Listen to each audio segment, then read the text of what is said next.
ng bayan, maasahan anumang panahon.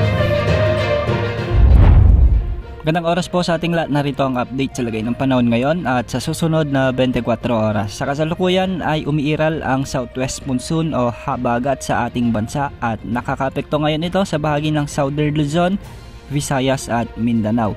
Dahil nga dito, asahan ang maulap na kalangitan na may mga kalat-kalat na pag-ulan at pagkidlat-pagkulog sa bahagi ng Mindoro, Marinduque, Romblon at Palawan.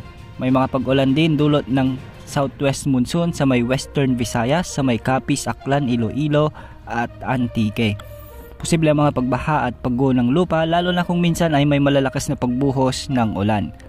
Samantala dahil pa rin sa southwest monsoon, asahan naman ang bagyang maulap hanggang sa maulap na kalangitan na may mga kalat-kalat na pag-ulan at pagkidlat-pagkulog sa may Metro Manila, Bicol Region, Calabarzon at sa buong Mindanao.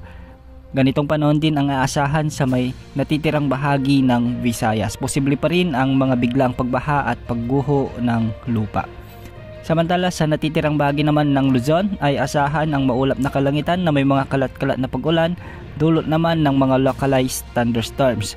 Posible ang mga pagbaha at pagguho ng lupa lalo na kung minsan ay may malalakas na pagbuhos ng ulan o severe thunderstorms. Dahil nga sa mga localized thunderstorms, may mga pag-ulan ngayon sa may Ilocos Region, Cordillera Administrative Region, ilang bahagi ng Cagayan Valley at Central Luzon.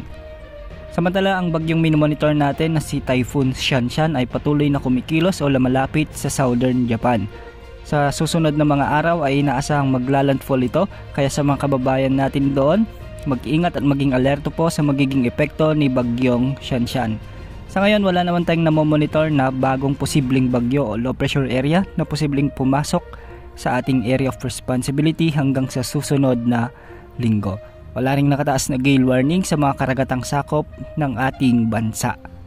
Yan ang update sa lagay ng panahon. Ito po ang weather update ng bayan, maasahan anumang panahon.